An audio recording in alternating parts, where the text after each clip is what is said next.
Folks, Black Star Network is here. Hold no punches. I'm real revolutionary right now. Support this man, Black Media. He makes sure that our stories are told. Thank you for being the voice of Black America, Roland. Stay black. I love y'all. All momentum we have now, we have to keep this going. The video looks phenomenal. See, this difference between Black Star Network and Black-owned media and something like CNN. You can't be Black-owned media and be scared. It's time to be smart. Bring your eyeballs home. You dig?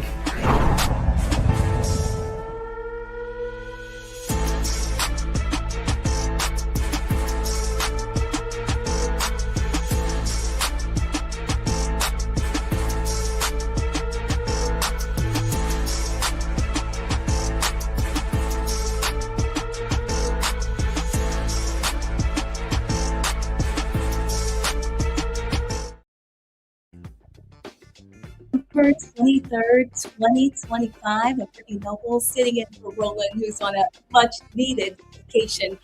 Here's what's coming up today on Roland Martin Unfiltered, streaming live on the Black Star Network. In Wisconsin, Representative Sheila Stubbs is pushing for a task force on missing and murdered Black women as the state faces some of the highest violence rates in the country. She will join us to talk about why this issue can't wait. And across corporate America, big companies are bracing for pain. Mass layoffs are expected to hit in January, with tech, manufacturing, and logistics companies slashing thousands of jobs amid growing economic uncertainty. And in Maryland, lawmakers defy their own governor, overriding Wes Moore's veto to move forward with a study on slavery reparations. Devon Love, Director of Public Policy at Leaders of a Beautiful Struggle, will join us to break it all down. And in Washington, the Kennedy Center is now facing legal action after Donald Trump's name was added to the building. Congresswoman Joyce Beatty is suing, saying her vote was silenced, and she will join us live tonight. It's time to bring the funk on Roland Martin Unfiltered, streaming live on the Black Star Network. Let's go. He's got it. Whatever the miss, he's on it. Whatever it is, he's got the scoop, the fact, the find. And when it breaks, he's right on time, and it's rolling. Best believe he's knowing. Putting it down from sports to news to politics. With entertainment just for kicks, he's rolling. It's on go, roll, roll, y'all. It's Roland Martin, yeah. Rolling with Roland now. He's funk, he's fresh, he's real, the best, you know he's Roland Martin now.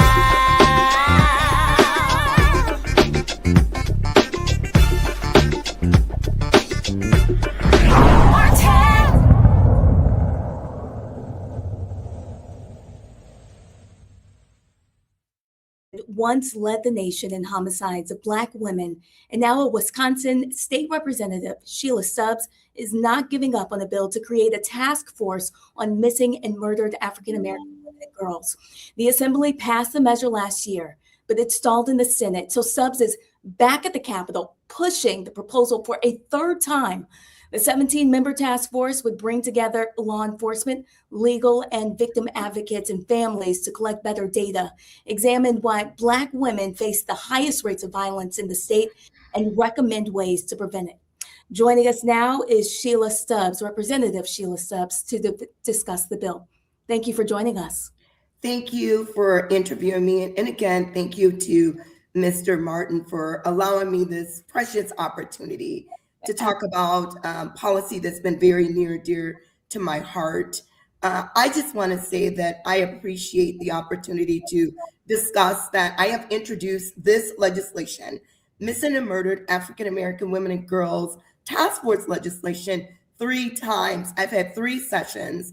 And in Wisconsin State Legislature, this bill number is 392 in the Assembly and bill number 404 in the Senate. The first time I introduced this bill was January 21st of 2022. The second time I introduced this bill was October 31st, 2023. And this is my third time I introduced the bill, July 25th of 2025. Now they tell me the third time is a charm. Let's see if that works.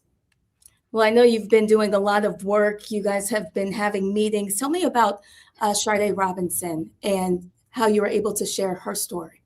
Absolutely. Let me start by saying that in 2020, there were 90,333 Black women and girls that were found missing, according to the National Crime Information Center.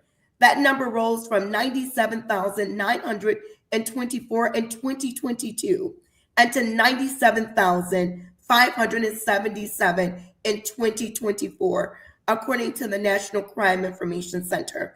In 2020, according to The Guardian, there are 5 Black women a day that's murdered across our country. Let me say this. I was honored to meet Machina Scarborough, the mother of the late Sharday Robinson, a young lady that deserved to be living right now. But unfortunately, she was murdered attending her first date, and her body was dismembered across the city of Milwaukee, and her arm washed up in the city of Illinois, in Waukegan, Illinois. I am here to say that enough is enough. How many more Black women and girls must come missing in the state of Wisconsin before we do something? As a legislator, I cannot sit here and do absolutely nothing. I'm a representative of the community. I'm a pastor. I'm a former county board supervisor. But most importantly, it is my job, my policy. And let me tell you this, I will not stop fighting for this legislation until it is becoming law in the state of Wisconsin. Break it down to us. How will this bill really protect Black women and girls? Yeah, I'm really glad that you asked me about that, because I think what's really important is making sure that we have the right individuals a part of this bill. Having 17 member sounds like a large member force, but it's technically not. It is making sure that we have law enforcement present. That is so important because it starts with a simple phone call. I will share this, that after I met with many victims' families, one of the issues they've had is just getting law enforcement to take the report.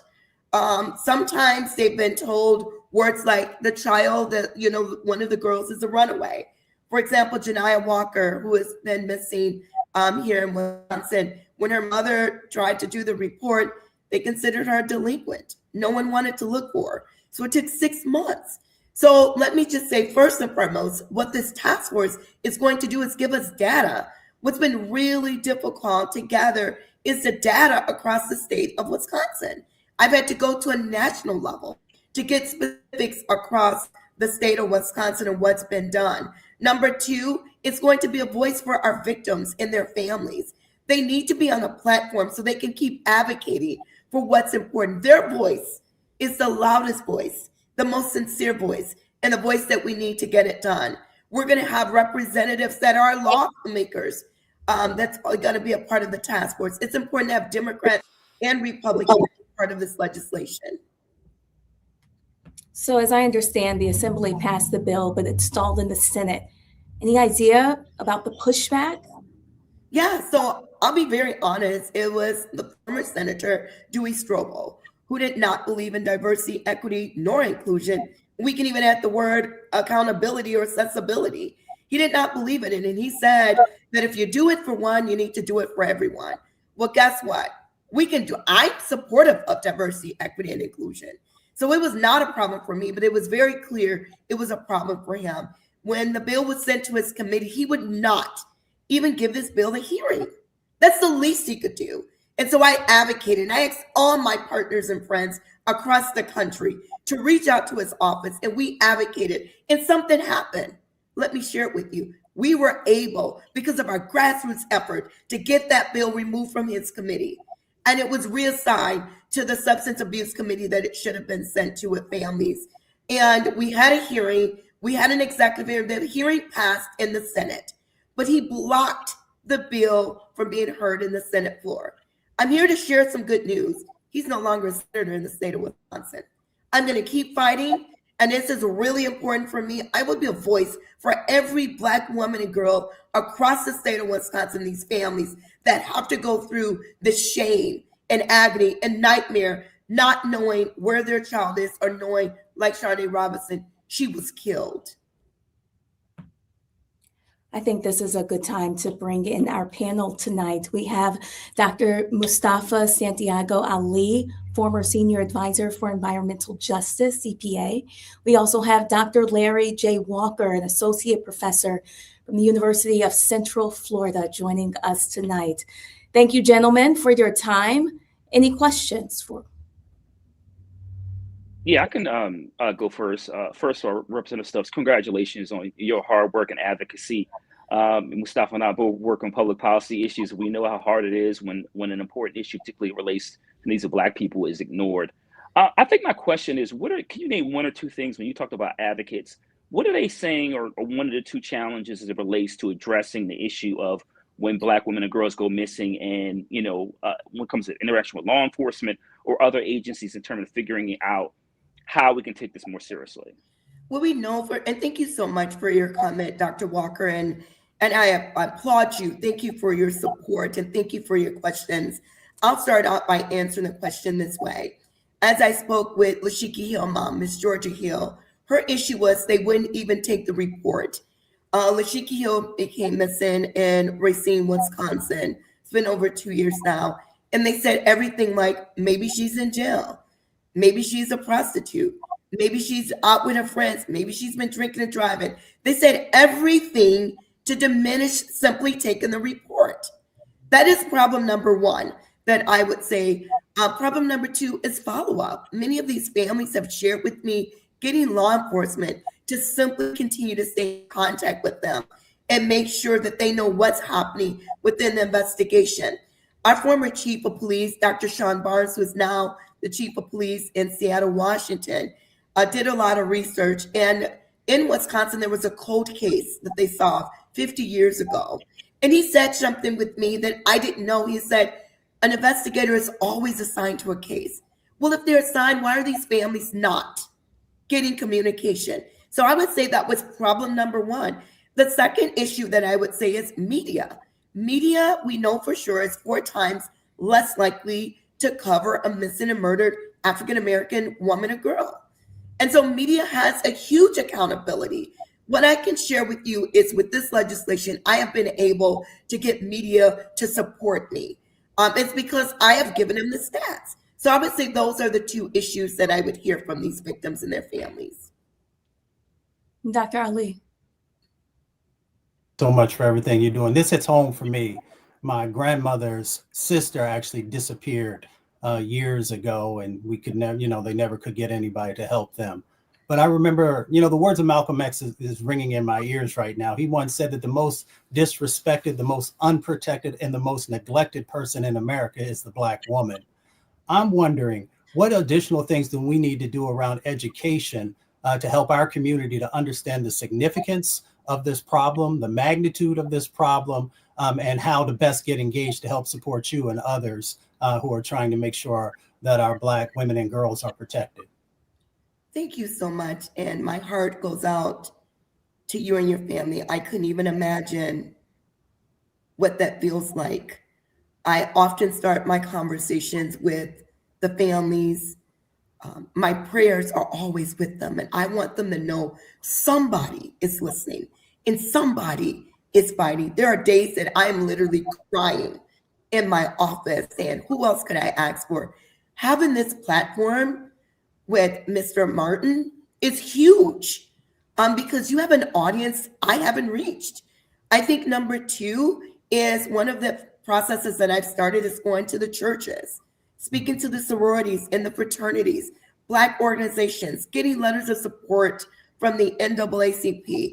Anyone that I come in contact with on my website, I have Missing Monday. So I am always sharing data about missing and murdered African-American women and girls. This is my passion piece of legislation that I'm not going to accept no. One of the factors that have been so hard for me is, why is it difficult that we can't even track or collect the data on the violence or the policies, institutions, and the effects of violence in our communities? Why? Why can't these families get the support that they need during a really traumatic time? And I'll share with you what they say. It's a nightmare. It's hard to wake up from Some of them have lost jobs. They can't go to work. They're now seeing mental health counselors. Families have been pulled apart. Miss Georgia Hill is raising Lashika Hill's son. She's a grandmother. She said I had to start all the way back over. Miss Sheena Scarborough, the mama Sharday Robinson, just physically and mentally, her body is just falling apart. Miss Tanisha Howard, she's like, I'm now in counseling. But how long does it take from 2022 to 2024 for people to get the supports that they need? And so I'm leaning on as many organizations, national organizations, anyone who wants to listen to me. I've listened to, our media. I'm just trying to get this message out. And as I talk to groups, I tell them about human trafficking. Has everything to do with our missing and Black women and girls. Social media has everything to do with it. But what I must say is the state of Wisconsin must take responsibility. It's not a Black community issue. It is the state of Wisconsin issue. Mm-hmm. Well, Representative Sheila Stubbs from Wisconsin, we appreciate your time and all the work that you're doing to protect Black women and Black girls. You're leading the way across this country, and we just thank you for sharing their stories and the work that you do. Thank you, and I need you. I need you all to please help me get the word out. Our office will stay in contact with you, whoever you think I should talk to or whatever platforms. Giving me this opportunity is huge in the state of Wisconsin. I like to keep you updated as this bill goes through. I feel I'm a woman of prayer, and I know God has to pull this through for us. We have to. Absolutely. Please keep us updated. We would like to continue to follow up. God bless you all. Merry Christmas and Happy New Year's. Bless you, and happy holidays to you as well. We have so much more coming up tonight on Roland Martin Unfiltered on the other side of this break. Stay with us.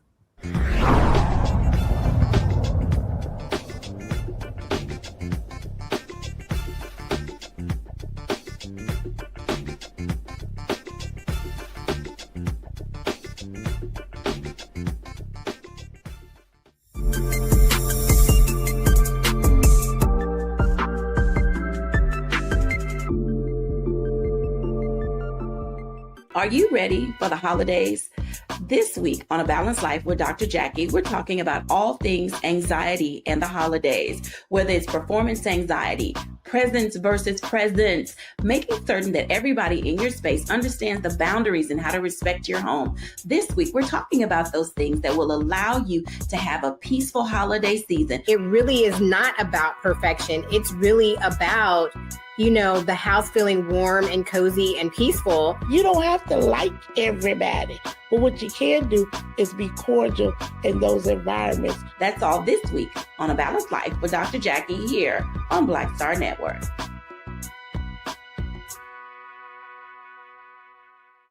They said the quiet part out loud. Black votes are a threat, so they erased them. After the Supreme Court gutted the Voting Rights Act in 2013, Republican legislatures moved fast. New voter ID laws, polling place shutdowns, purges of Black voters from the rolls.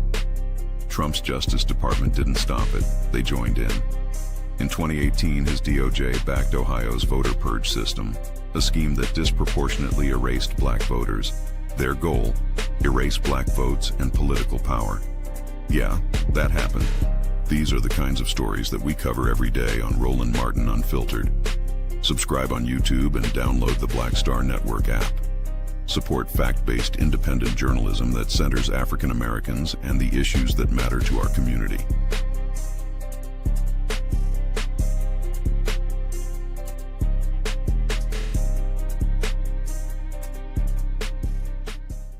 If in this country right now, you have people get up in the morning and the only thing they can think about is how many people they can hurt, and they got the power, that's the time for mourning. For better or worse, what makes America special, it's that legal system that's supposed to protect minorities from the tyranny of the majority. We are at a point of a moral emergency. We must raise a voice of outrage. We must raise a voice of compassion. And we must raise a voice of unity. We are not in a crisis of party versus party. We are in a crisis of civilization, a human rights crisis, and a crisis of democracy itself. And guess what? You've been chosen to make sure that those that would destroy, those that would hate, don't have the final say, and they don't ultimately win.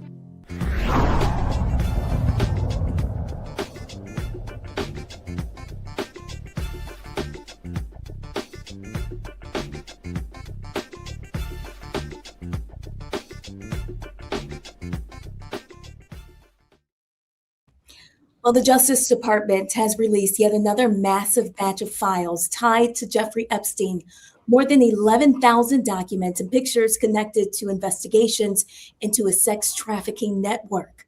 The release is part of the Epstein Files Transparency Act, signed into law by Donald Trump, and it includes everything from grand jury transcripts and internal government emails to pictures of Epstein's homes, well-known figures, and even details about how authorities planned his 2019 arrest, including a fake passport that he was carrying. And now a lot of material is still heavily redacted. Some pages are completely blacked out.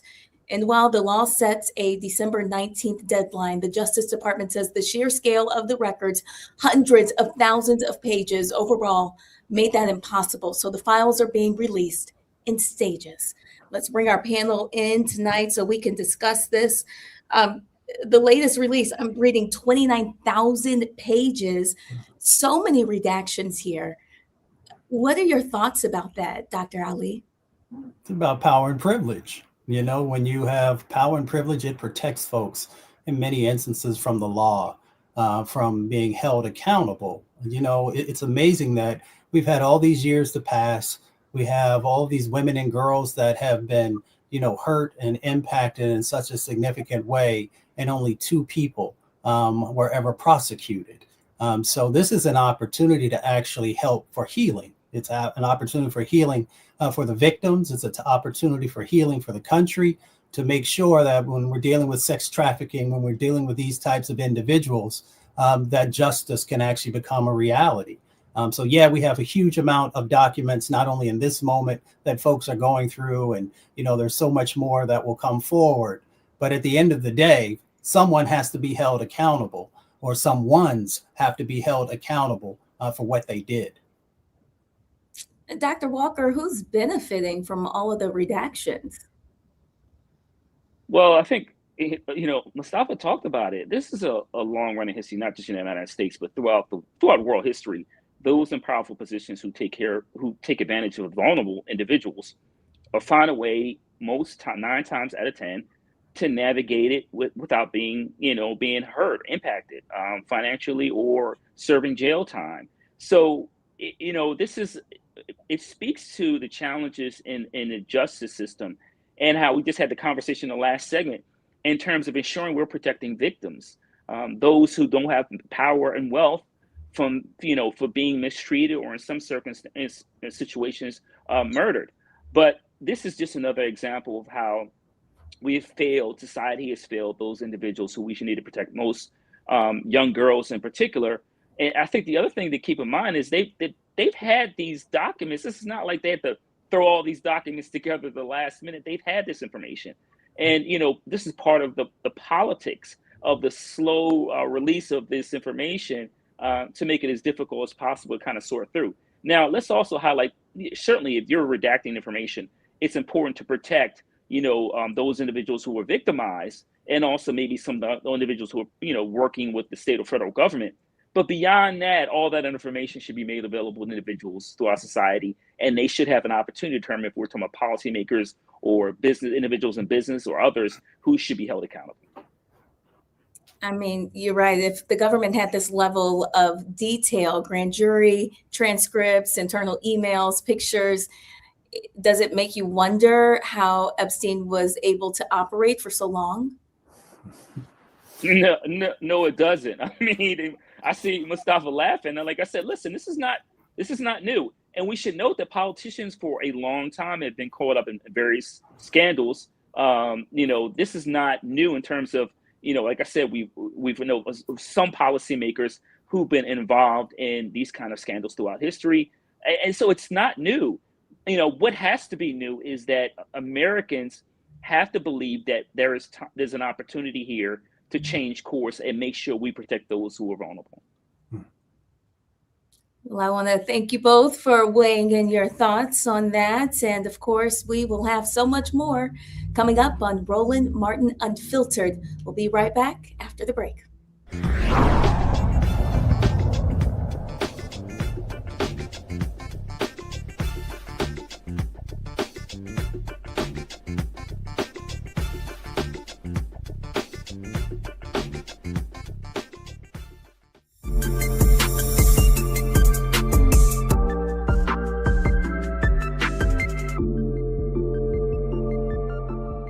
Coming up on the next Black Table, a conversation with Professor Howard W. French on his new book, Born in Blackness, covering 600 years of global African history and helping us understand how the world we know today is a gift from Black people.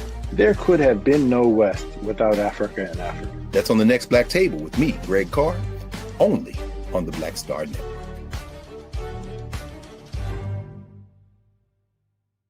If in this country right now, you have people get up in the morning and the only thing they can think about is how many people they can hurt, and they got the power, that's the time for mourning. For better or worse, what makes America special, it's that legal system that's supposed to protect minorities from the tyranny of the majority. We are at a point of a moral emergency. We must raise a voice of outrage. We must raise a voice of compassion. And we must raise a voice of unity. We are not in a crisis of party versus party. We are in a crisis of civilization, a human rights crisis, and a crisis of democracy itself. And guess what? You've been chosen to make sure that those that would destroy, those that would hate, don't have the final say, and they don't ultimately win. I'm Risa Colbert, and you're watching the Black Star Network.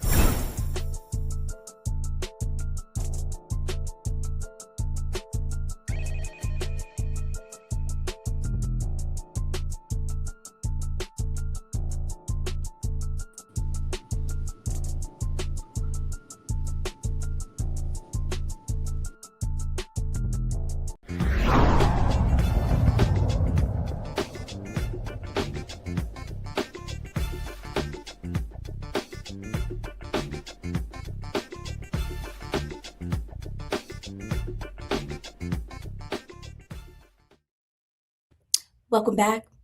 Maryland lawmakers have just cleared the way for a new commission to study reparations for slavery, and they did it by overriding Governor Wes Moore's veto with overwhelming votes in both the House and Senate. The move creates the Maryland Reparations Committee, which will take a deep dive into who should qualify for reparations and what they could actually look like, everything from formal apologies and direct payments to property tax relief, help with home down payment, and even college tuition waivers. Governor Wes Moore, the nation's only Black governor, opposed the bill, saying Maryland has already spent years studying the legacy of slavery. His argument, it's time to move past commissions and focus on action, closing the racial wealth gap, expanding Black home ownership, and tackling the inequality in areas like food access and education. But still, lawmakers press forward. The commission is now required to deliver a preliminary report by January of 2027, with final recommendations due by November of that year. Joining us now is Devon Love, the Director of Public Policy at Leaders of Beautiful Struggle, to tell us more about this commission. Thank you so much for joining us tonight. Yeah, thanks for having me. You hear me all right?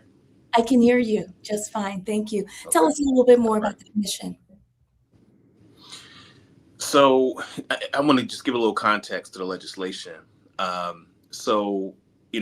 have been a bunch of proposals by a variety of organizations and Black legislators over the past several years as it relates to reparations that range from commissions to, direct compensation.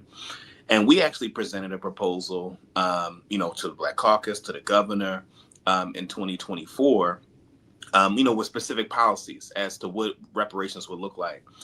And we were told then by the governor's team that given Maryland's budget crisis, that they didn't want to commit additional resources out of, 24-25's budget, just given the situation. So we then ended up working with the Legislative Black Caucus of Maryland to craft a piece of legislation. And really the commission have two primary charges. The first is to study the harm specifically done to people of African descent as a result of chattel slavery, Jim Crow, and all the other forms of racialized terror and oppression that Black people have faced. But more importantly, this commission will provide recommendations as to how to implement a reparations policy, right? Because, if we talk about something, for example, like cash payments, which from my perspective is one aspect of it, I think there are other more important aspects of what reparations looks like. But if we're using cash payments as an example, it's not as simple as like the governor or the legislature standing outside handing out bags of money, right? The question is it a tax credit?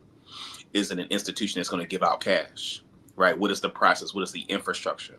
And so it makes sense, given the fact that there have been a range of proposals, including ours and many of the legislators, it makes sense to bring together a commission that would have a targeted and unified focus on what it would look like to implement a reparations policy in the state of Maryland. And tell us more, break down more about the potential policies that you guys are pushing for. What would that look like?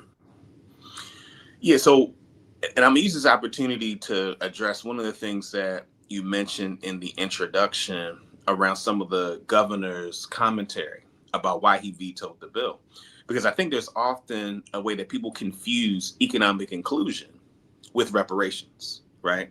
Economic inclusion are the things that he talks about in his veto letter. So more access to procurement dollars from public dollars from the state to Black businesses, or increase, resources, investment in HBCUs.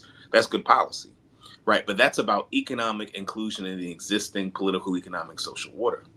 Reparations, which emerges out of the revolutionary Pan-African nationalist and revolutionary Black nationalist tradition, it's about world building. It's about sovereignty and self-determination and investing in our capacity, right, to practice freedom. Prior to the project of European domination of the world, chattel slavery and colonialism, we as a people of African descent had our own societies where we controlled those life-preserving institutions necessary for a people to thrive. Food, waste management, communications, transportation. And so part of what we're in now is, as a community collectively, we are reliant on white folks and their institutions to meet many of our basic needs. So if we are to aspire for freedom, then reparations, again, given the tradition it emerges from, is about investing in our capacity to practice sovereignty. So what does that look like? It can look like things like investing in cooperatively owned credit unions or financial institutions, right, where the community practices governance, right, and is participating in collective wealth accumulation and development. Or it can be things like investment in community control, fiscal agent and fiscal sponsor institutions that can help build and incubate grassroots organizations that are doing important work, but many of them don't have the infrastructure to do some of the work that it takes to handle those large sums of money.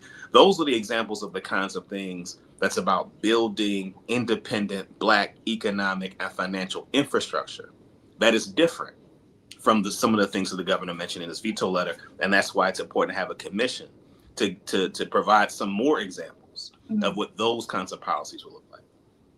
And so once the commission delivers its recommendations, what stops the lawmakers from ignoring them? Well, one of the things about commissions can serve a variety of different roles, right? There are some times where commissions are really just an attempt to delay, right, to obfuscate, right? And as a person that's done legislative advocacy for more than 10 years, I've seen examples of that. This is a commission, though, that was born out of the fact, as I mentioned in the beginning, that there were a range of proposals that legislators have been putting forward, that organizations have been putting forward.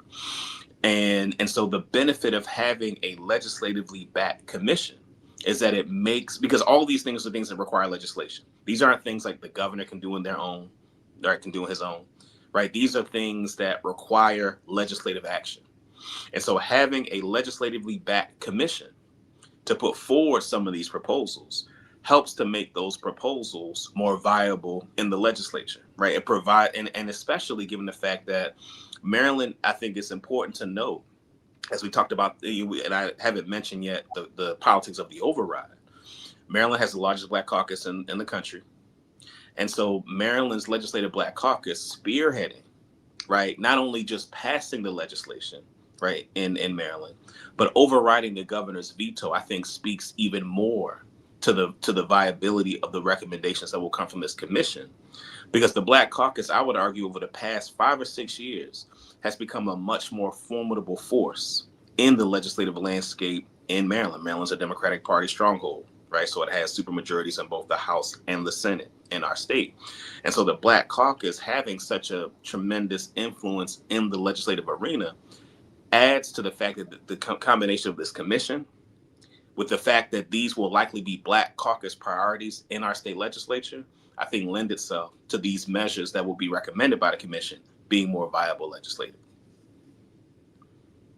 So the preliminary report isn't due until January of 2027. What do you so it's due in 2020. Yeah, so it's due in January 27. Part of the challenge is that because of the governor's veto, the commission lost 6 months.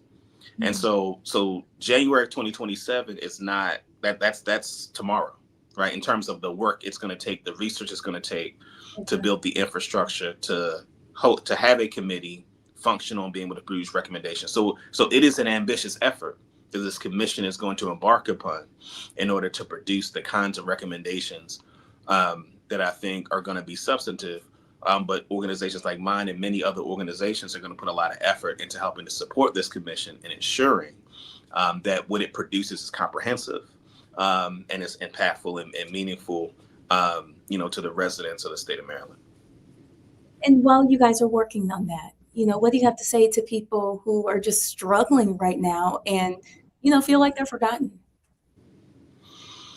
Well, one of the things that I'm really proud of is that, and one of the things that the governor said in his veto letter about the importance of action, and I want to use this opportunity, in terms of addressing your question, to talk about like the Maryland legislature over the past, 6 or 7 years has shifted, right? There's a change in the presiding officers. So at one point it was Mike Bush and Mike Miller, right? 2 white men who were, fairly conservative.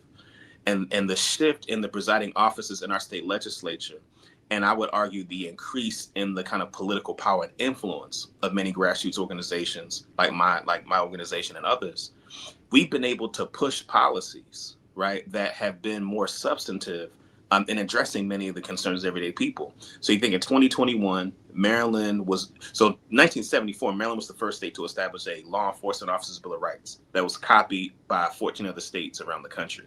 Maryland in 2021 was the first state to repeal its law enforcement officer Bill of Rights, providing more opportunity for community engagement in the disciplinary process of law enforcement, right? In 2022, passed the law, the Child Interrogation Protection Act, that requires that if a young person is interrogated by law enforcement, that a parent is notified and an attorney is consulted, that young person consults an attorney before they engage with that police officer. In 2023, right, the legislature did the work of, because of the legalization of recreational cannabis, provided opportunities for expungement, right, legislatively. So now expungement for simple possession. It also allowed for resentencing. Those who are incarcerated, whose sentences involve cannabis-related convictions, provides an opportunity for them to be resentenced. So I can go through a list of things, right? Things that, and many of the things, one of the things that was actually really important last year was the Second Look Act. Right, shout out to the Second Look Act of Maryland, that if a person who's been incarcerated 20 years has the opportunity to have a motion put to a judge to assess whether or not their sentence is just, because Black men's sentences are 30% longer than those of their white counterparts for the same crimes. So many of these pieces of legislation I'm describing were legislative Black caucus priorities that address people's everyday needs, right? These are things that have addressed, people's concerns. And so I think what we're describing in terms of reparations is both understanding the importance of long-term, sustainable infrastructure development for our freedom, right, for our sovereignty, while we simultaneously do the work of addressing ourselves to people's day-to-day material conditions. And so there are a range of, there are a bunch of other things I can give as examples, but these are examples of the kinds of things that, my organization, the Black Caucus, and many others in the state of Maryland are doing to address people's immediate needs on a day-to-day basis. Dr. Walker, do you have any questions for Mr. Love? I do. First, I want to acknowledge your organization's work on this, and also your work in Baltimore City. I used to live in Baltimore. I should also acknowledge that my ancestors were enslaved Africans in the state of Maryland. So this issue in particular is important to me. And I want to talk about, you talk about reparations and some other options the commission, obviously in terms of the recommendations over the next several months. I want to talk about housing, particularly as it relates to cities like Baltimore, where housing discrimination, blockbustering, among other ways in which they limited Black wealth in many regards. What are some of your thoughts about how this can address some of those decades of housing discrimination, particularly Baltimoreans had to deal with? Yeah, I think so. I'll say a few things. I think housing, and one of the organizations that we actually work with, Fight Blight in Baltimore, that addresses like gentrification and wanting to ensure that housing that is advocated for in Baltimore is housing that affirms the cultural resources of communities that in many respects have been displaced. And so I think one of the things that I would imagine that this commission will look at is it'll address itself to, I think, with a tension within, I would say, some of the housing advocacy arena, where on one hand you have folks that are, and I would describe them as like the abundance folks that are emphasizing the importance of like building new housing, which I think is important. I think there's room for that and support for housing to be built in a way that ensures community wealth, and is intentional about that. But it's also about like creating more affordable housing, right, of the existing market, right, the existing inventory of housing that exists. And unfortunately, there isn't really enough enforcement, right, of policies around, affordable housing enforcement, particularly around like slumlords and landlords that are delinquent in their obligation to their tenants. And so that's a big part of why there's a huge challenge in terms of housing. So I would say that that's something that I would say the commission will address itself to. And I think with a reparations frame, I think it will create a framework where it is not just about like putting people in homes, but it's about like how can the investment in housing in our community be the kind of investment that outlives like individual people, right? So there are conversations, for instance, about things like land banks, right, or other kinds of kind of collective formations of being able to address itself to housing. So those are some of the things that I know is work is happening in Baltimore by some folks that we do work with that I think will show up in the commission's study and recommendation. And Dr. Ali, do you have any questions for Mr. Love tonight about the work he's doing in Maryland? Well, definitely, Brother Love, just congratulations to you and everyone else who's been working so diligently on reparations. I worked on HR 40 when I was working on Capitol Hill with John Conyers, and I know how difficult this issue can be. I'm curious, some folks will just look at governmental impacts over time.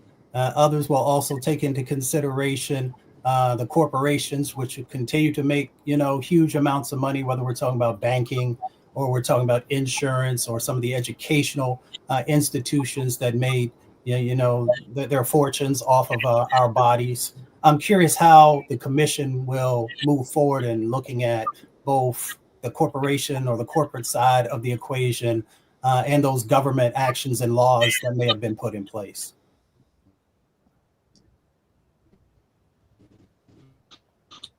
I think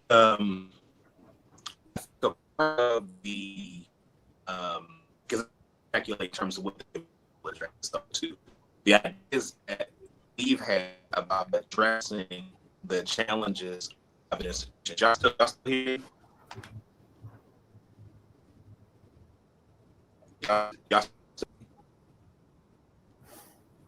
Mr. Love, we almost got to the end of your interview, and now we are unable to hear you, but I think maybe it's working now.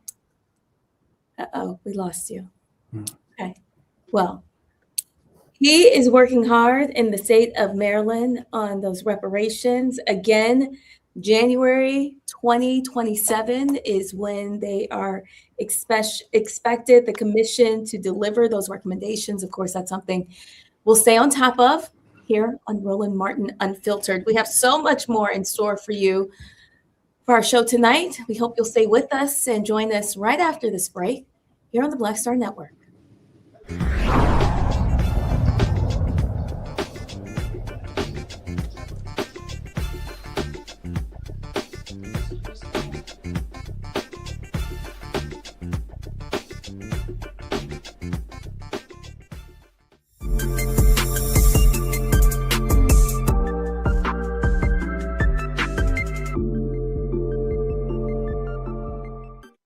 If in this country right now, you have people get up in the morning and the only thing they can think about is how many people they can hurt, and they got the power, that's the time for mourning. For better or worse, what makes America special, it's that legal system that's supposed to protect minorities from the tyranny of the majority. We are at a point of a moral emergency. We must raise a voice of outrage. We must raise a voice of compassion. And we must raise a voice of unity. We are not in a crisis of party versus party. We are in a crisis of civilization, a human rights crisis, and a crisis of democracy itself. And guess what? You've been chosen to make sure that those that would destroy, those that would hate, don't have the final say, and they don't ultimately win. Hey y'all, welcome to The Other Side of Change, only on the Black Star Network and hosted by myself, Bria Baker, and my good sis, Jamira Burley.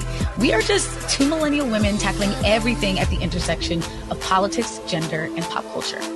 And we don't just settle for commentary. This is about solution-driven dialogue to get us to the world as it could be and not just as it is. Watch us on the Black Star Network, so tune in to The Other Side of Change.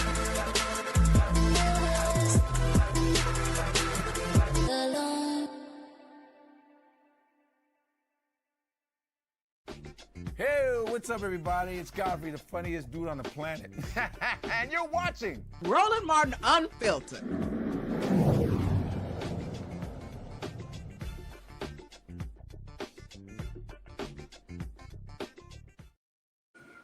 Well, big companies across tech, manufacturing, transportation, and logistics are bracing for a new wave of mass layoffs, with many of those cuts expected to hit in January of 2026. Employers say they're responding to economic uncertainty and doing the usual post-holiday cost cutting. Tyson Foods is shutting down the factory, putting 3,200 workers out of a job, and they're far from alone. Companies like FedEx and General Motors are also making cuts. In fact, a recent survey shows nearly 6 in 10 companies are planning to reduce their workforce next year, with transportation and logistics already taking major hits heading into the holidays. And the outlook isn't getting any better. Analysts warn that layoffs in 2026 could be even worse than what we saw in 2025, driven by trade policy pressures and growing concerns about where the economy is headed next. Let's bring our panel back in. We have Dr. Mustafa Ali, Dr. Larry Walker. We also have Mr. Michael Brown joining us tonight. Michael, we will start with you. What are your thoughts when you hear about more layoffs coming in the new year? It's not certainly not a surprise relative to what you just mentioned about where the economy is going. And my apologies for being a little tardy. Henry, sorry about that. But I think the question for me is about this administration and giving actual facts and information that's accurate, because this administration, in particular, the leader of this administration, I think has a tendency sometimes to skew the numbers that we see. So, for example, the GNP number came out today. And I think it grew to 4.3%, and somebody correct me if I'm wrong. And it's hard to believe that that's accurate relative to the other metrics that are used to track where the economy is going and where it is currently. So I'm wondering whether it's employment numbers, other statistics that come out of this administration, whether the numbers are accurate, whether they'll be changed and adjusted. I know they're using the shutdown as an excuse, couldn't get all the accurate data. So I question what these numbers will look like and if they're going to be skewed or not. So I don't know if we'll ever have a full picture, but when you just listed what you did about major companies doing major layoffs, we'll see if it's reflected in the next employment numbers. It's scary. You know, I was one of the people that lost my job in 2025. And so, Dr. Ali, how should people begin to get prepared? How should you get prepared? You should get educated, one, about the reality of the information that people are sharing with you. Michael just, sort of walked us around dealing with disinformation and misinformation. So let's be very clear. Some of the companies that you just raised have made billions of dollars in profit in 2024. I believe Tyson was $800 million they made. The other company you had mentioned made a profit of about $4.2 or $4.3 billion. So you have to ask the question, yes, the tariffs are definitely going to have an impact, but what's going on in the C-suite? And what do those salaries look like? So we've got to make sure that we understand this sort of in totality with these layoffs. So what do folks do? One, as I've always said, you need to also focus on being an entrepreneur. So making sure that you have the skills and information that are necessary so that if your job lays you off, then, you still have something to fall back on and hopefully build to an even higher level. The other part is we need to take our vote much more serious. And we need to make sure that we're putting politicians in who are also going to hold corporations accountable for their sets of actions. You can't just make millions or billions of dollars in profit and then sacrifice your workers. You can also make sure that you're using strategic sorts of actions to also limit the abilities of unions or for people to unionize. So we need to understand the game. So when you ask me that question, what should folks do? Understand the game, and then make sure that you are preparing yourself to be able to navigate the game. Well, that's one thing we will need to do as we head into the new year. Get prepared. I want to take a break here and we will switch gears. You're watching Roland Martin Unfiltered on the Black Star Network. We'll be right back.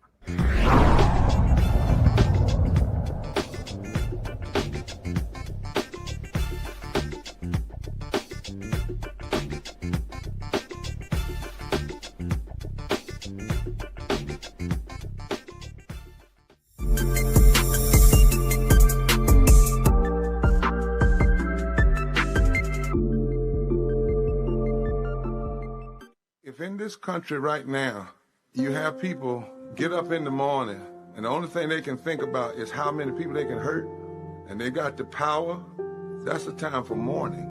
For better or worse, what makes America special, it's that legal system that's supposed to protect minorities from the tyranny of the majority.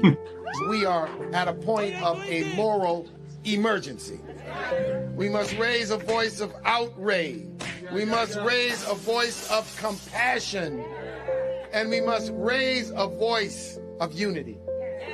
We are not in a crisis of party versus party. We are in a crisis of civilization, a human rights crisis, and a crisis of democracy itself. And guess what? You've been chosen to make sure that those that would destroy, those that would hate, don't have the final say, and they don't ultimately win. Hey y'all, welcome to The Other Side of Change, only on the Black Star Network and hosted by myself, Rhea Baker, and my good sis, Jamira Burley. We are just two millennial women tackling everything at the intersection of politics, gender, and pop culture. And we don't just settle for commentary. This is about solution-driven dialogue to get us to the world as it could be and not just as it is. Watch us on the Black Star Network, so tune in to The Other Side of Change.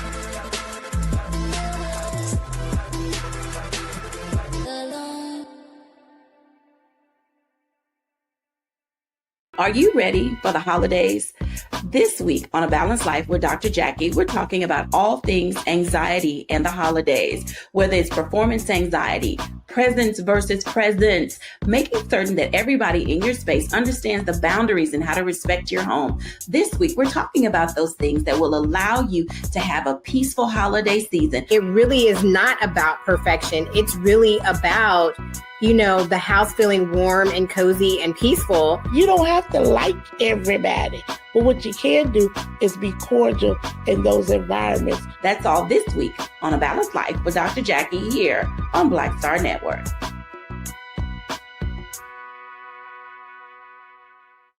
Melanie Campbell, National Coalition on Black Civic Participation and Black Women's Roundtable. And we are watching Roland Martin Unfiltered all day, every day, 24/7. Spread the word.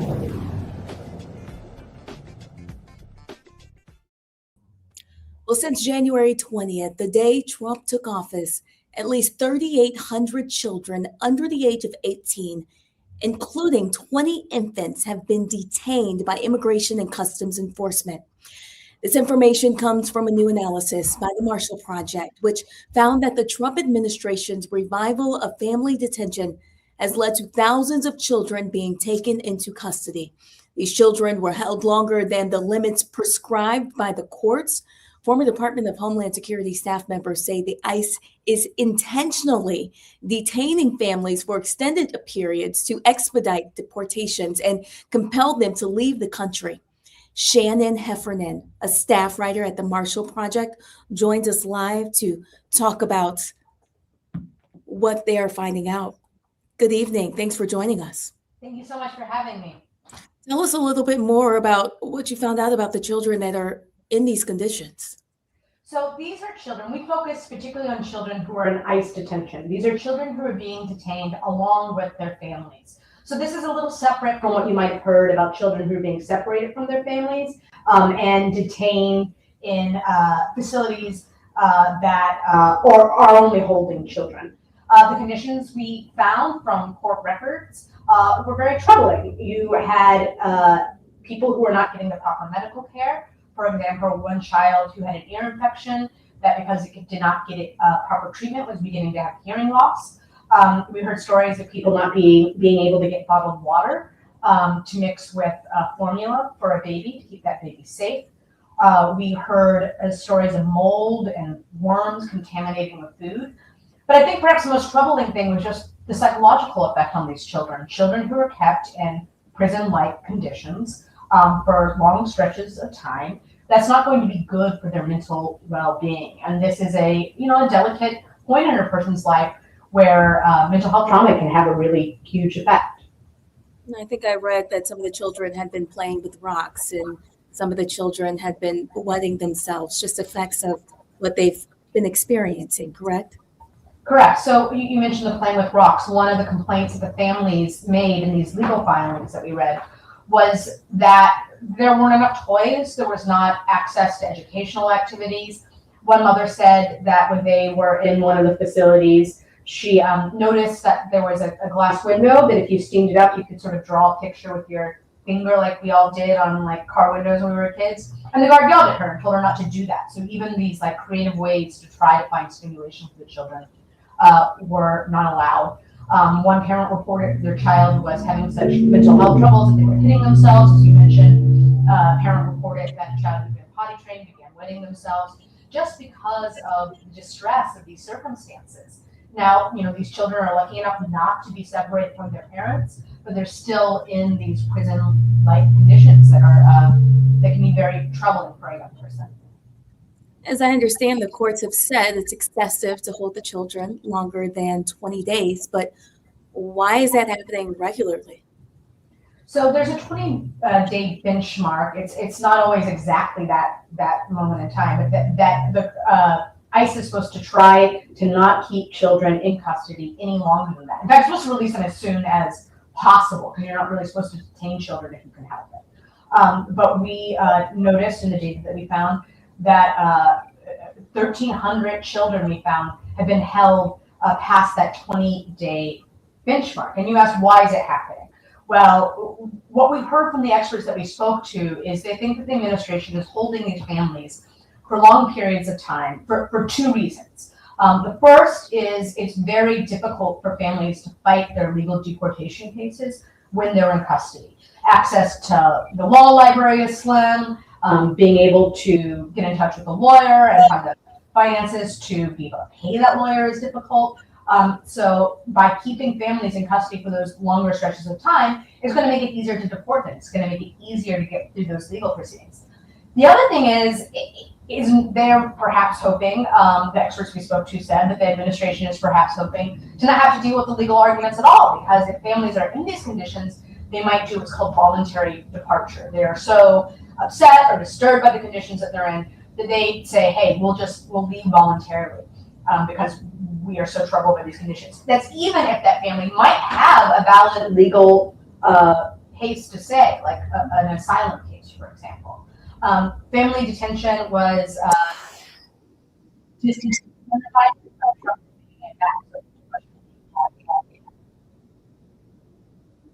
What would you say has been the most troubling part for you in your reporting? Well, I think one thing that really struck me, and I say this as a parent of a young child, was there were reports from some parents saying that they were being threatened with separation from their children as a way to discipline them for behavior in the detention center, as well as a way to sort of compel them to leave voluntarily or maybe not fight their deportations as hard as they could.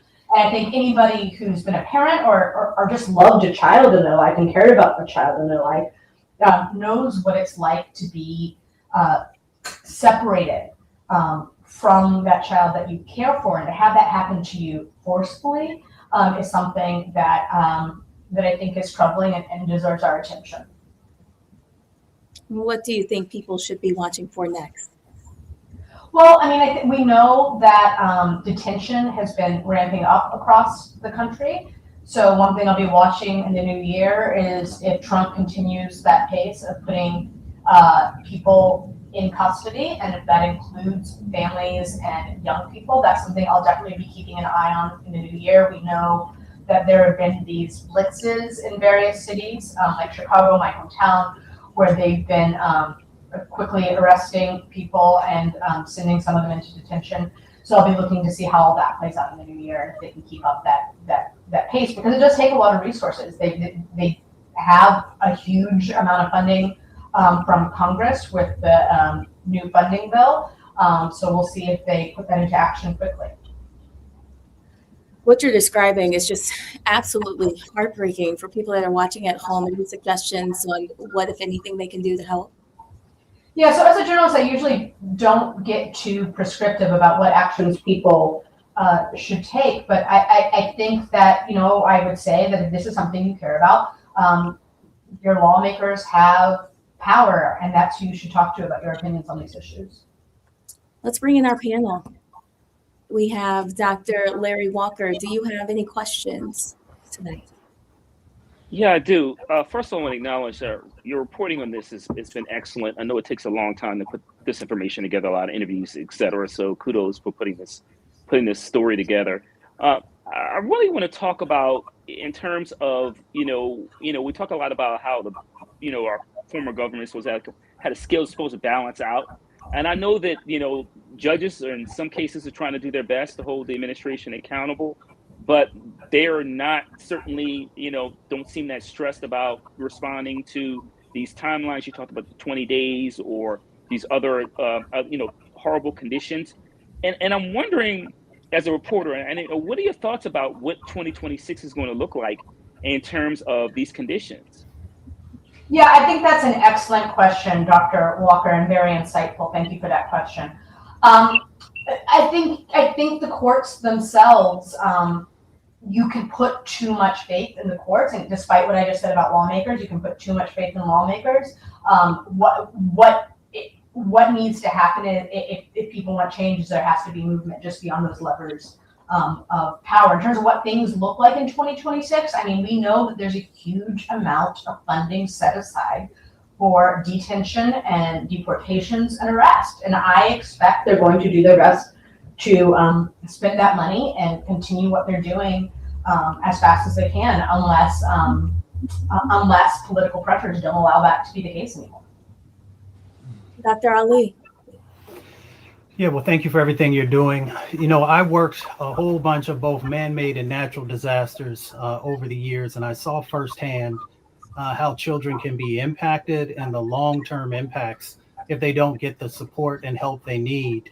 I'm just curious, is there anything that can be done to help to push to make sure that they're getting that, you know, the help that they need to deal with the trauma that they're going through?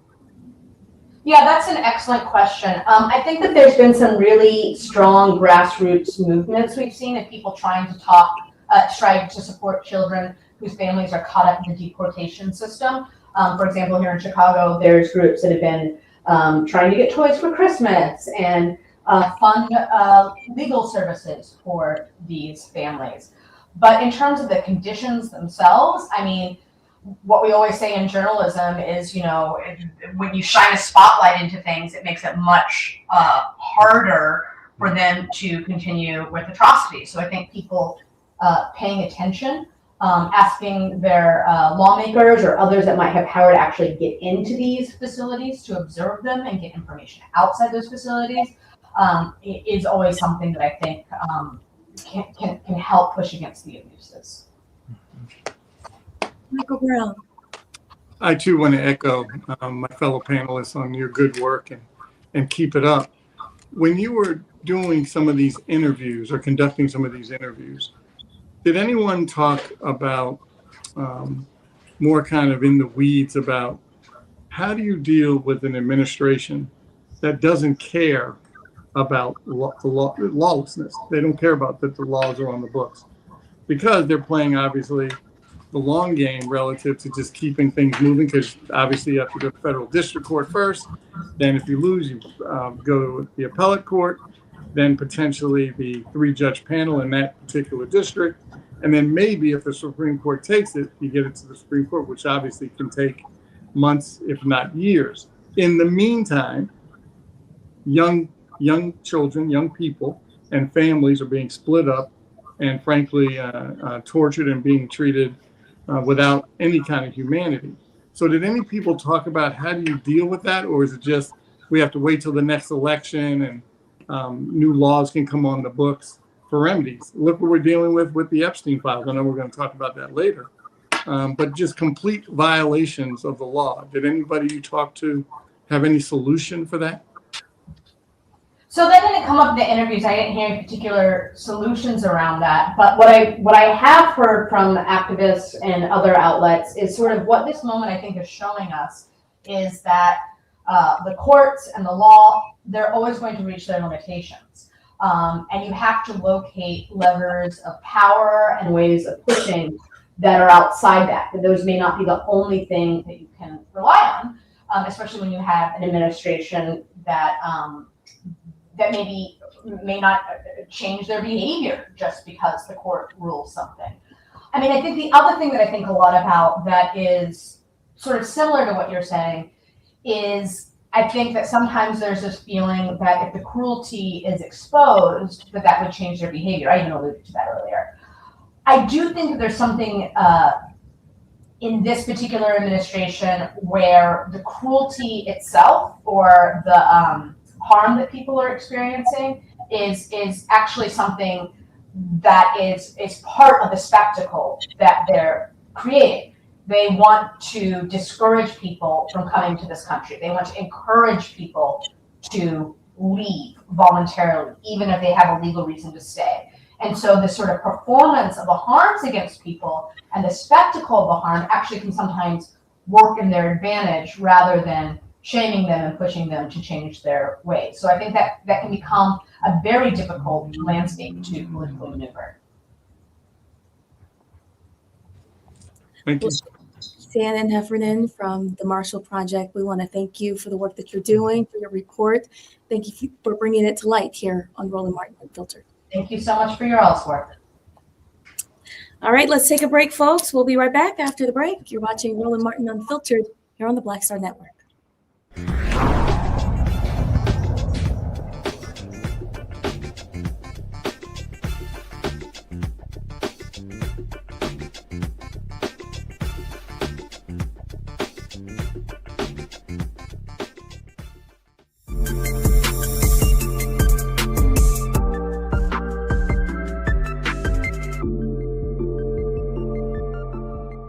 said the quiet part out loud. Black votes are a threat, so they erased them. After the Supreme Court gutted the Voting Rights Act in 2013, Republican legislatures moved fast. New voter ID laws, polling place shutdowns, purges of black voters from the rolls. Trump's Justice Department didn't stop it, they joined in. In 2018, his DOJ backed Ohio's voter purge system, a scheme that disproportionately erased black voters. Their goal, erase black votes and political power. Yeah, that happened. These are the kinds of stories that we cover every day on Roland Martin Unfiltered. Subscribe on YouTube and download the Black Star Network app. Support fact-based independent journalism that centers African Americans and the issues that matter to our community.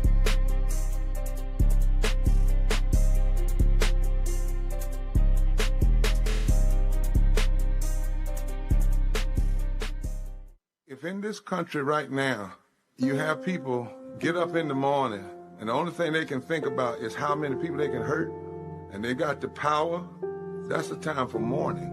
For better or worse, what makes America special, it's that legal system that's supposed to protect minorities from the tyranny of the majority. We are at a point of a moral emergency. We must raise a voice of outrage. We must raise a voice of compassion. And we must raise a voice of unity. We are not in a crisis of party versus party. We are in a crisis of civilization, a human rights crisis, and a crisis of democracy itself. And guess what? You've been chosen to make sure that those that would destroy, those that would hate, don't have the final say, and they don't ultimately win.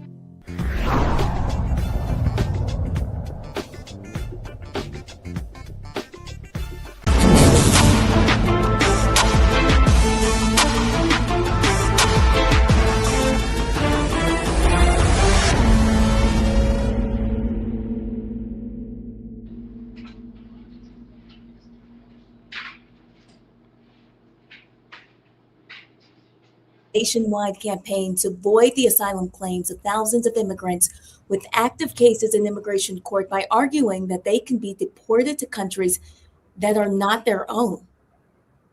According to internal government data obtained by CBS News, now the number of people in immigration detention in the U.S. has hit an all-time high. According to data published by Immigration and Customs Enforcement, the data released every 2 weeks show that as of December 14, 2025, ICE held more than 68,400 people. This many people in immigration detention is a new record, breaking the previous high set at the beginning of the administration has arrested more than 328,000 people and deported nearly 327,000. The effort appears to have intensified in recent weeks, targeting asylum seekers with pending cases in immigration courts in Atlanta, New York, Miami, Los Angeles, San Francisco, Texas, and elsewhere all across the United States. Multiple immigration lawyers and certified legal representatives told that to CBS News. Well, immigration courts are not part of the judicial branch. Instead, they are administrative entities run by the Justice Department, which employs and oversees the judges that adjudicate the cases of people facing deportation. Lawyers from Immigration and Customs Enforcement represent the government in the proceedings.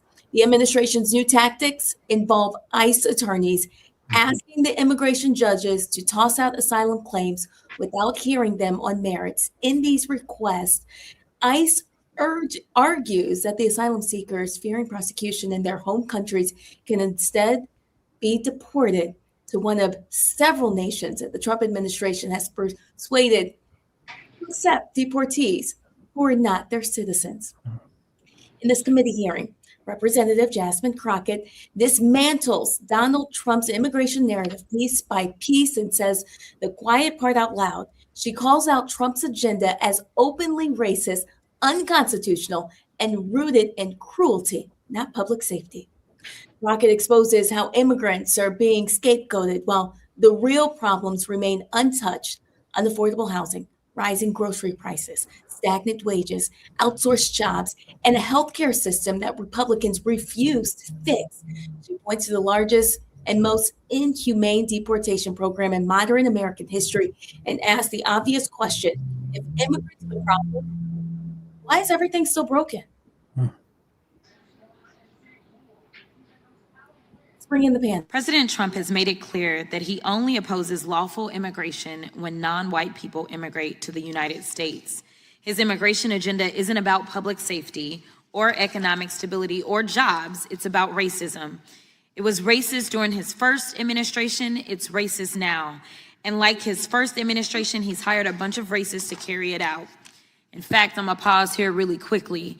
I know we're talking about TPS, but I don't know if anyone else has mentioned the fact that ICE agents were literally dragging a pregnant woman just this week in a viral video. So don't tell me that this isn't about cruelty, because it is. Moving on. The president is now on record admitting to calling majority Black and brown nations, quote, shithole countries. He consistently refers to Black and brown people as, quote, low IQ, stupid, or nasty. His agenda is about one thing: giving racial preference to specific people seeking to immigrate to America, which is illegal and unconstitutional. But nevertheless, they are going to keep trying to get y'all to believe that immigrants are the cause of all your problems. But here's the truth. Immigrants are not responsible for a billionaire CEO refusing to increase your wage. The corporation you work for isn't replacing your job with artificial intelligence because of Haitian refugees. Your landlord isn't increasing your rent because someone who's fleeing gang violence in Central America moved into your community. A Palestinian kid who was afforded a scholarship to study at an American university isn't responsible for your child's tuition increasing. Latino farm workers aren't responsible for prices of your groceries increasing. Let's be clear, blaming migrants and deporting migrants and ending TPS won't improve the lives of most Americans. As you can see, we're in the middle of the largest, most inhumane deportation program in American history. And guess what? Housing is still unaffordable. Healthcare is still too expensive. Groceries are still too expensive. Wages aren't keeping up with inflation. Jobs are still being outsourced. So maybe it's not the immigrants. Maybe it's the failed Republican policies. In my state of Texas, the Republicans control the House, the Senate, and the governor's mansion. In the United States, the Republicans control the House, the Senate, and the White House. Maybe it's the fact that Republicans would rather give permanent tax cuts to billionaires, but won't even give middle-class Americans temporary health care benefits. Maybe it's the fact that President Trump has the wealthiest cabinet in American history, and these people are out of touch with the American public. Now, Mr. Williams, will ending TPS help or hurt the finishing trades industry your union members work in? It will hurt the construction industry as a whole. Let me tell you this, or let me ask you this, this ain't in here. Has it already hurt the construction industry? It has, because of the fear and uncertainty. There's a lot of fear. There are workers that are not showing up to their jobs, regardless of their status, because of how immigration is being carried out under this administration. Is that correct? That is correct. Will ending TPS help or hurt job site safety? It will hurt job site safety. Will ending TPS help or hurt affordability in our communities? It will hurt affordability in our community. Exactly. As people are complaining about the fact that housing is up, you've got to think about what those input costs look like. Those input costs, besides the fact that he's been reckless and ridiculous and not been reined in as it relates to the tariffs, and we know that we get a lot of lumber out of Canada. We want to fight with Canada. We want to fight with Mexico. And then we want to tell people that have come here and are going through the process, and I'm not going to say that any process is perfect, but the last time that I checked, Republicans continue to offer us concepts of a plan instead of actual plans because they would rather campaign on the chaos instead of fixing it. Listen, none of us sitting here, whether you're a Democrat or a Republican, wants to be unsafe in our country. I want to be clear. I don't want a criminal in my neighborhood either. But going after all of these countries, when we talk about, it looks like they want to end TPS for Burma and El Salvador and Ethiopia and Haiti and Lebanon and Somalia and South Sudan and Syria. They actually do have Ukraine got extended a little bit and Yemen got extended a little bit. But the vast majority of these countries, there's one thing in common. A lot of those people from those countries have a little bit of melanin in their skin. With that, I will yield. Well, Dr. Ali, I want to ask you, is Crockett onto something? Are these policies racist and unconstitutional? Well, I'll say it like my auntie would say is, Congresswoman Crockett just told it like a TI is, because everything that she laid out is the truth. I mean, all you have to do is look at the sets of actions that are there and whom they are focusing upon. So let's be very clear. If America was serious about immigration reform, it has had the opportunity to create 21st century immigration policy that's full of justice and equality and fairness. And we know that the current president actually blocked folks from actually moving forward on a very conservative immigration bill because they were not interested in actually putting anything in place that could help us to address the issue that is at hand. So, if you vote for evil, you are going to get evil policy. You are going to get evil actions. And ultimately, you are going to begin to just completely break down every sensibility that exists inside of a country. So, yes, we can talk about it in the nuts and bolts of policy and law, but we also have to bring spirituality into this conversation because these sets of actions are inhuman. And that's just the reality of what we're seeing play out. Dr. Walker, what's your response? Yeah, I think one of the things to keep in mind is as we, move to 2026, that these policies, a lot of these individuals have jobs. And we just, obviously highlighted here this construction in particular, but they work in all kinds of industries. And if those individuals are showing up for work, their kids aren't showing up for school, it negatively impacts the United States and the U.S. economy. We talked about, Mr. Brown talked about that we're not getting the correct statistics that we really should be. And I agree. And I think as we continue to debate this issue over, immigration, and there are millions of Americans that voted for this. And we need to have a question about morality. Because for those who supported these policies and the things we've highlighted just on the show tonight or on a number of other shows on during this hour when we talk to Roland and other guests, is that we see a trend that will continue to 2026. And quite frankly, some of the plans that the administration has or will continue to implement are diabolical. And they're the kind of things that, the UN historically would say these are human rights violations in terms of how we're incarcerating people and how we're terrifying, people are terrified living in their own communities and refuse to show up for work or school. And so it's a moral quandary for this country that we're going to have to figure out now because of a purported democracy in which we're supposed to be, we're losing it quickly. Mr. Brown. Well, as usual, Congresswoman Crockett lays it out so everyone can understand, and she's exactly right. As we talk about, as the good doctor just mentioned, elections have consequences, and for folks that got bamboozled by this con man, they have another chance, another bite at the apple in less than a year, and can basically say, you know what? I know they'll never acknowledge, and a lot of us have friends that voted for 47 and tried to make up excuses of why. And now, of course, they all regret it, but they don't want to say it because they don't want to, obviously, any of us to say, we told you so. But nonetheless, they have another chance for more humane or at least legitimate debate in the halls of Congress about what is the best path for immigration. Clearly, this is not it. Because when white supremacy is at the center of what your policies are all about, it's not going to change. They don't care about what a court says. They don't care about, frankly, what we say on this show or other pundits say. on other shows. They want to make sure that they make this country as less brown and black as possible. And that's really the goal. And a lot of people could care less about policy as long as that is the agenda. So they have another bite at the apple, hopefully in less than a year.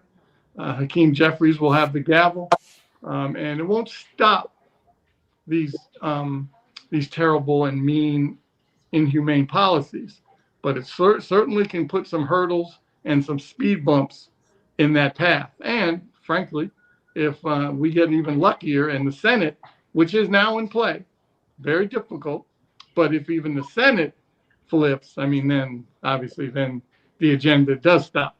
So let's just see what happens, and hopefully people pull the lever the right way this time. It's another reminder about just how important it is to vote. Thank you very much. We have much more coming up on Roland Martin Unfiltered. Stay with us.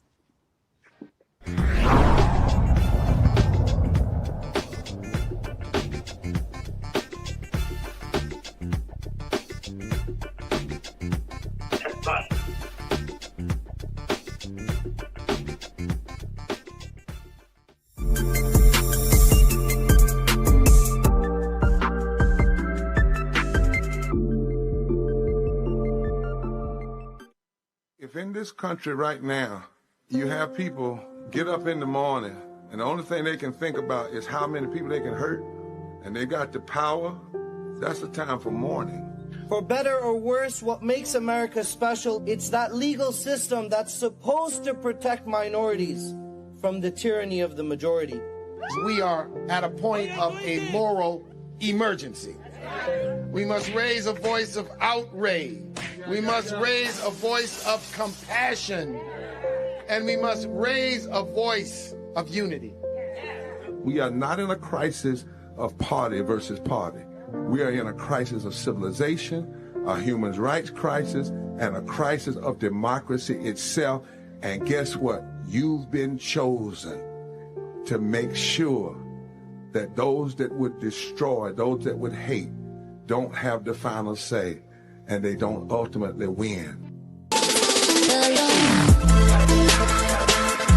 Hey y'all, welcome to The Other Side of Change, only on the Black Star Network and hosted by myself, Rhea Baker, and my good sis, Jamira Burley. We are just two millennial women tackling everything at the intersection of politics, gender, and pop culture. And we don't just settle for commentary. This is about solution-driven dialogue to get us to the world as it could be and not just as it is. Watch us on the Black Star Network, so tune in to The Other Side of Change.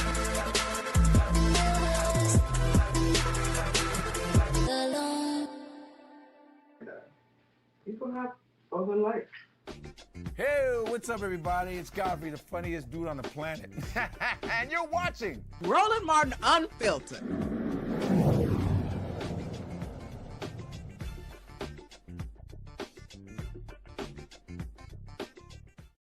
Welcome back. Representative Joyce Beatty of Ohio. Okay, it's me. Against Donald Trump and the Kennedy Center board, aiming to remove his name from the iconic venue now controversially referred to as the Trump Kennedy Center. The board, chaired by Trump and stacked with his appointees, moved quickly. Just days after voting unanimously last week to add Trump to the building's facade, the new name was already installed.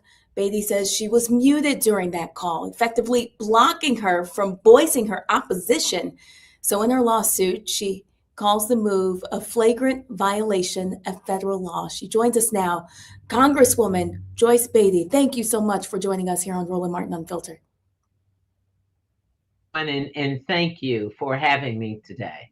Yes, tell me more about your lawsuit. Can you break it down for me? Yes, well, I filed the lawsuit naming Donald Trump and those board members who also are enabling him to do this. And it is simply, they cannot change the name. As most of us know, and I would imagine that they should know, it was changed to the John F.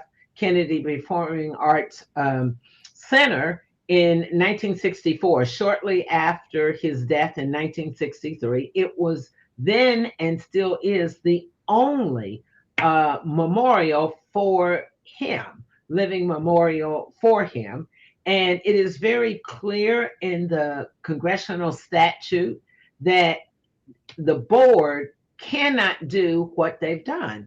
And so I think it's important because while it is the Kennedy Center, it goes far beyond that. We witnessed what he did with the West Wing. We watched what he did to dismantle our educational system. We watched what he did with the Consumer Financial Protection Bureau. And it will go on and on. So people must use their voices. And I am using my voice because what they've done is not legal. And that is basically what the lawsuit says. It outlines when the Kennedy Center was formed, when the name change came up, and clearly itemizes the statutes that will say to you that what happened last week did not happen legally. And that's the most important thing about it, taking the name away from the Kennedy Center.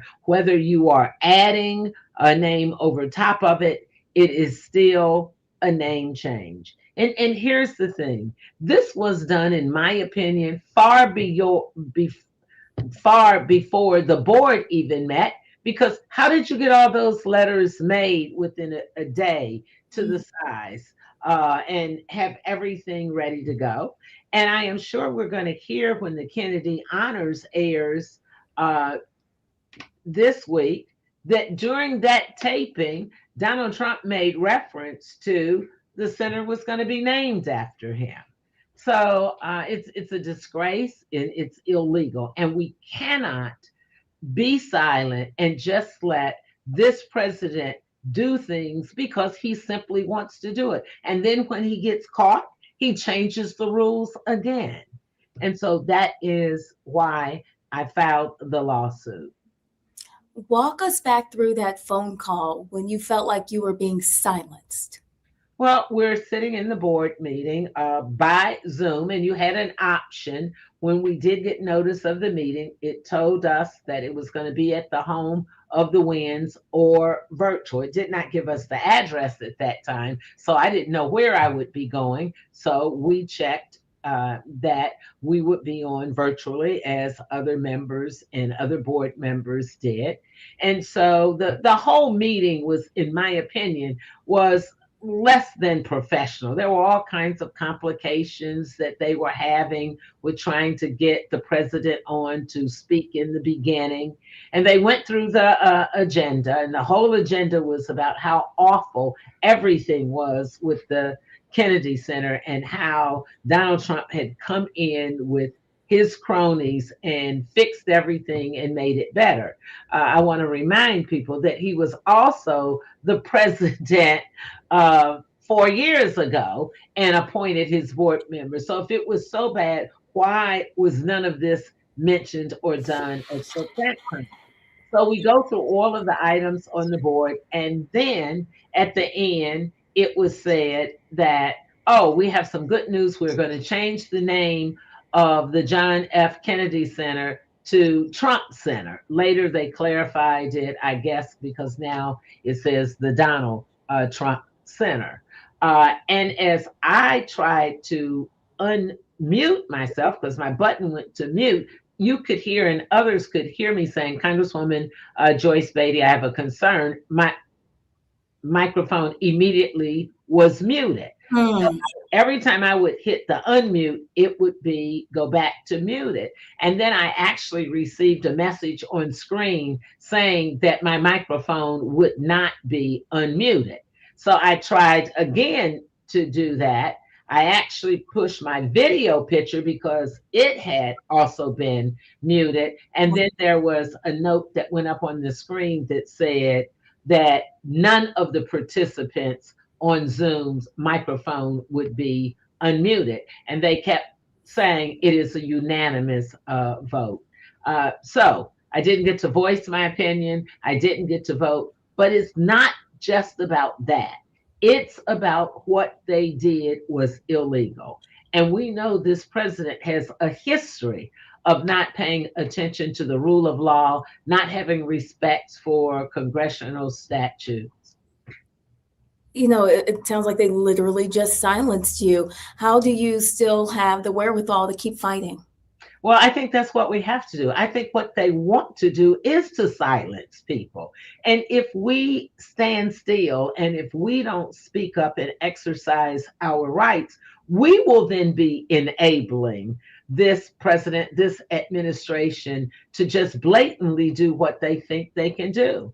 And that is not my nature. You know, as John Lewis would always tell us, if you see something, say something, get in good trouble. So this is good trouble because I want everyone to know that Kennedy Center today, we saw what happened at the White House with the East Wing. We saw what happened with the Rose Garden. We've seen what's happened to employees who were told to go home and not be paid. We've seen all the lawsuits because this administration thinks that they can do any and everything they want to do. So we're going to show them we filed the lawsuit and we'll go from here. And Congresswoman, what can folks at home do to support you?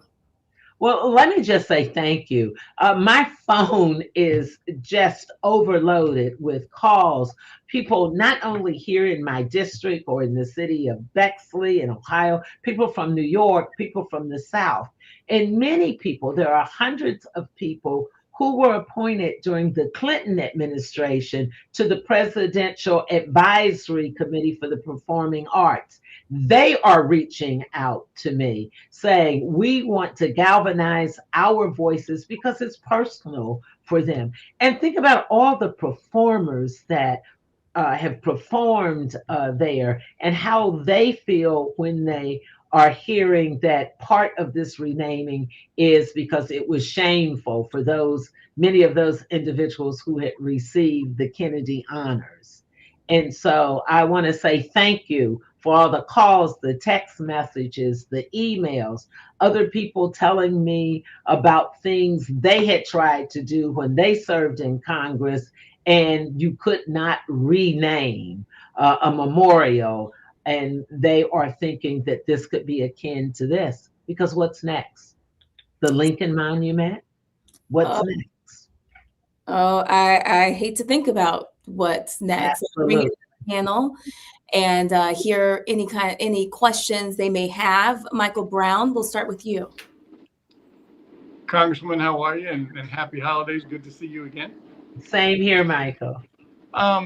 In your fight, I know that clearly if there's some different leadership here in our country, that things will change back to normal, hopefully. Are any of the board members that you were trying to speak with, are any of them quietly talking to you, like I know some Republican members of Congress do, talk to you off the record? Are any of those board members doing? Well, because we are on break right now, I have not been able to visit with or call them, but I have talked to former member Joe Kennedy, and obviously he has made public statements. The family is very upset about this. We did have a statement from Speaker Johnson, something saying that he would look into the naming. Hakeem Jeffries, Leader Jeffries, was very clear in his statement that this was not something that was legal. And I am sure there are others who are quietly having conversations about it because it's about what the law tells us we cannot do, and they have done that. Dr. Walker. Yes, Congresswoman, we appreciate your advocacy, not only on this issue, but a number of the issues you've been fighting for throughout your career. So thank you for that, first of all. Secondly, you mentioned Speaker Johnson, and, you know, I'm a former Hill staffer, and it amazes me the way in which the speaker has ignored or is not familiar with or has to follow up on issues that are become national issues like this. And can you speak to what it says about leadership, whether that lack thereof, as it relates to the statutory responsibility of Congress to hold the executive branch responsible for various issues? Sure. First of all, I think that the leadership is very limited, and we've all seen that and witnessed that on floor actions, protocols, decorums. But I think the most difficult thing probably is, while Speaker Johnson is Speaker Johnson by name, it is Donald Trump and his cronies who are calling the shots. It's very clear. We will be on the floor. The speaker brings to the floor the bills that he wants to be voted on. And I'm not talking about once or twice. Repeatedly, bills will come to the floor. Democrats will prevail. Republicans will vote for us. And then actually right there on the floor, they will get into a debate and browbeating and making people change their vote. So there's very little control. And we saw that from the very beginning. The number of days we had to sit there before Republicans could even elect a speaker. And so this is what you get when you get someone that's elected by default. Dr. Ali. Well, Congresswoman, it's good to see you, and thank you for everything that you continue to do. I've been blessed that I've been on stage at the Kennedy Center before, but there's a lot of our folks across the country who might not understand the beauty and grandeur that's there. Could you talk a little bit about why, that you support the Kennedy Center and the importance of it? Yes, and thank you for bringing that up, because you're right. I can even remember as a participant, not on stage like you and so many other performers, and just being in that cultural center, and a center where we've had people who look like us have been able to perform or to receive the Kennedy honors. And so I thought about, this is a blessing for us. And if we don't stand up for this and fight back, then it's going to happen in other arenas. It's going to happen with our universities. And we're seeing all of this now. We're seeing this administration pull funding from medical institutions if they put on their stage or in their arena someone well qualified, but who just happens to look like me or you. And so I think it's important because it's provided so many opportunities. It's been a springboard to other things, and one of the greatest honors to be there and have that medal put on you. And then to come back the next year and watch one of your colleagues as you're sitting with the President of the United States in the Kennedy Center, the relatively new Reach Center, which has been an amazing venue that was built in the last 4 years that allows young folks, young artists to be able to come and have state-of-the-art equipment to perform in. And that's what I'm fighting for. It's for the future. And it is also the Kennedy family and how the building was named, that I don't think we can just be silent on this. Well, Congresswoman, we thank you for not being silent. We thank you for standing up and speaking out and for telling us about the work that you are doing here on Roland Martin Unfiltered. Thank you for your time. No, thank you. And happy holidays to everyone. Happy holidays to you as well. All right, so let's take a break for now. Let's go to a commercial break, and we'll be back right here on Roland Martin Unfiltered.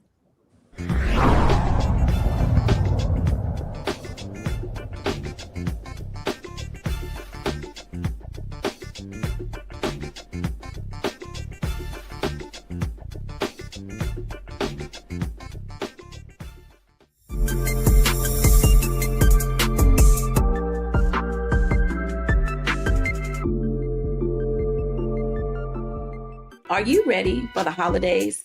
This week on A Balanced Life with Dr. Jackie, we're talking about all things anxiety and the holidays, whether it's performance anxiety, presence versus presence, making certain that everybody in your space understands the boundaries and how to respect your home. This week, we're talking about those things that will allow you to have a peaceful holiday season. It really is not about perfection. It's really about the house feeling warm and cozy and peaceful. You don't have to like everybody, but what you can do is be cordial in those environments. That's all this week on A Balanced Life with Dr. Jackie here on Black Star Network.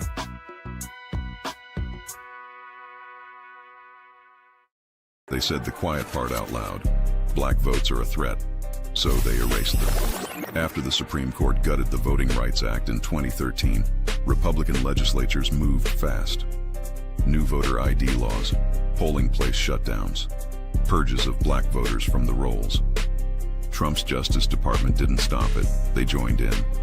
In 2018, his DOJ backed Ohio's voter purge system, a scheme that disproportionately erased black voters. Their goal, erase black votes and political power. Yeah, that happened. These are the kinds of stories that we cover every day on Roland Martin Unfiltered. Subscribe on YouTube and download the Black Star Network app. Support fact-based independent journalism that centers African Americans and the issues that matter to our community.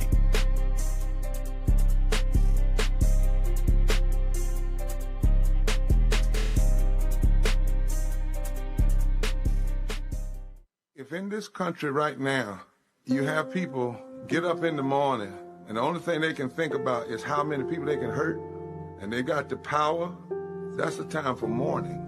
For better or worse, what makes America special, it's that legal system that's supposed to protect minorities from the tyranny of the majority. We are at a point of a moral emergency. We must raise a voice of outrage. We must raise a voice of compassion. And we must raise a voice of unity. We are not in a crisis of party versus party. We are in a crisis of civilization, a human rights crisis, and a crisis of democracy itself.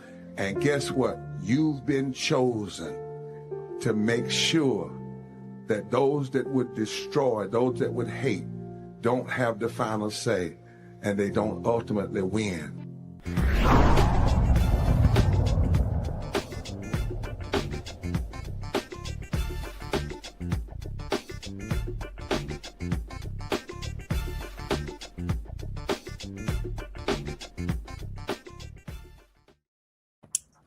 Welcome back. Well, a New York pastor can remain in the pulpit tonight.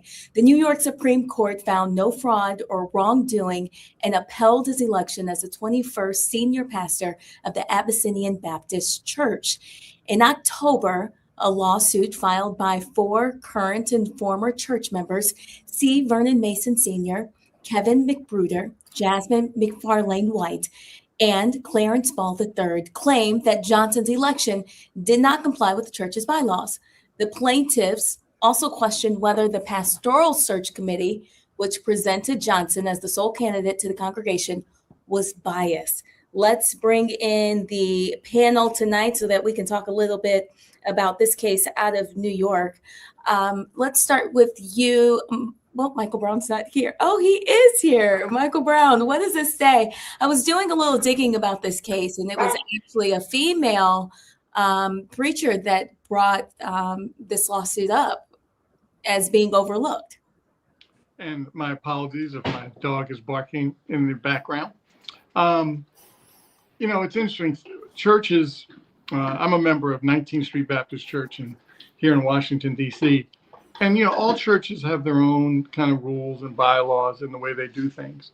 So it'll be interesting, or has been interesting, to follow kind of what's going on in the kind of battle inside the church walls. Very rarely do folks get to see that, because obviously church leadership, the deacon boards, and how they fundraise is, not necessarily, it is public knowledge relative to their 501c3 status. However, a lot of things happen kind of behind closed doors, and folks don't need to see how the sausage is made.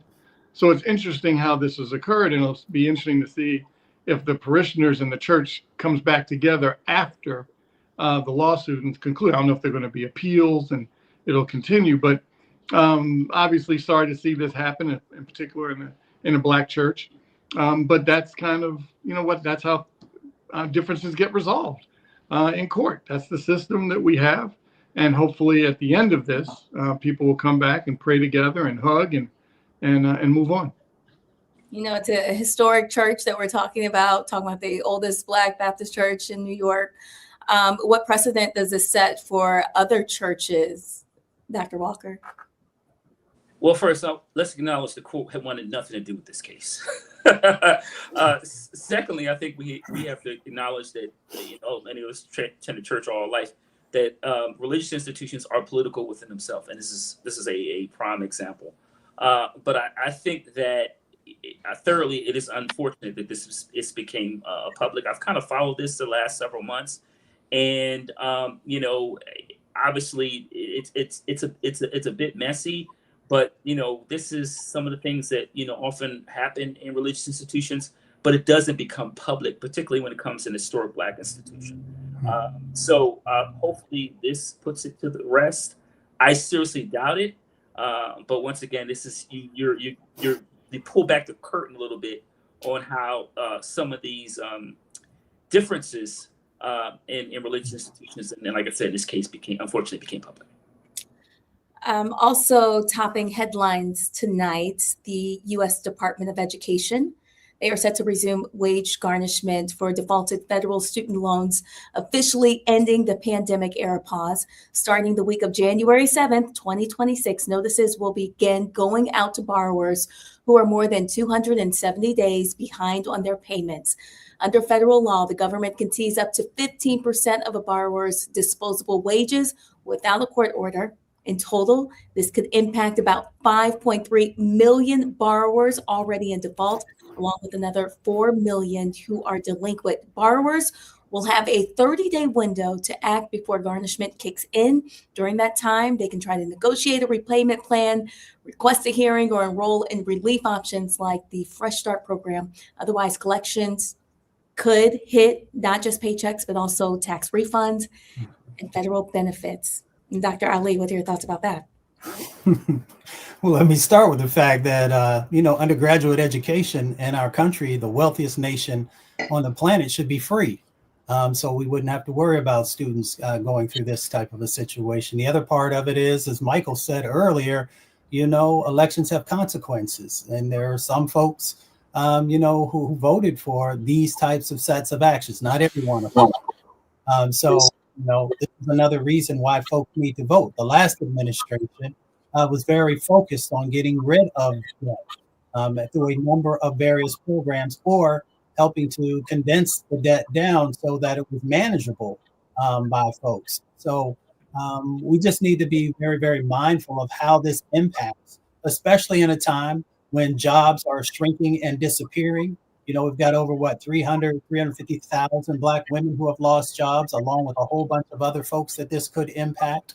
This will have impacts also on folks being able to purchase a home or do a number of other things. So there are these ripple effects that will come out of this set of actions. And Dr. Walker, what are your thoughts?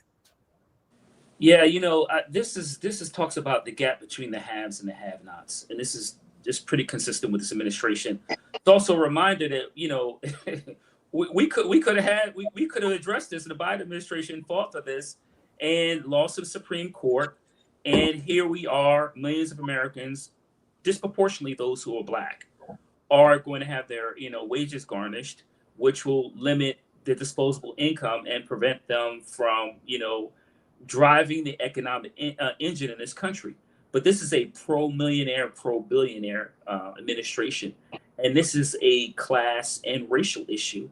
And unfortunately, those who fought long and hard to address this issue, we either silenced or made fun of, or, people talked about, it doesn't bother me. Well, some of those folks that voted for this are going to pay, and voting has consequences. Michael Brown. It's interesting. I know the doctor had mentioned the Biden administration. So we went from President Biden, who said, let's forgive these loans and give folks a break, to now, not only are they making you pay your loan, they're going to start garnishing your wages to make sure you pay. Because what happened is the millionaire owners of these finance companies that lend money for student loans went into the president, said, we don't like the Biden policy of, well, obviously, I know we had the Supreme Court that made a decision relative to that, but you had some political, and then he tried to figure out, he being Biden, and his administration tried to figure out how to get around the Supreme Court decision to legally forgive these loans. And then the millionaires came in and said, no, we don't want that. Please, we want to get our money back and get our return on investment for our investors and for themselves. And Trump said, of course, because he's going to always side with the millionaires. And he did, or millionaires and billionaires. And so he did. And now you're seeing this particular just crazy, awful policy. And I'm sure some of those folks that had debt for student loans voted for this guy thinking, oh, the world was going to be so much better. And now they're going to go into your bank accounts and take some of your money to pay back the loan you thought was going to be forgiven by the previous administration. Mm-hmm. So, we're going to continue to say elections have consequences. And hopefully people, again, as I mentioned earlier, get another bite at the apple in less than a year. Go vote, folks. Go vote. I want to thank the entire panel for joining us today. Dr. Mustafa Santiago Ali, Dr. Larry Walker, Michael Brown. We appreciate your thoughts tonight here on Roland Martin Unfiltered. without rolling here, we had to put up our sign. I love it. He'll be proud of us. Thanks again. And we will see you again tomorrow night. Have a great evening.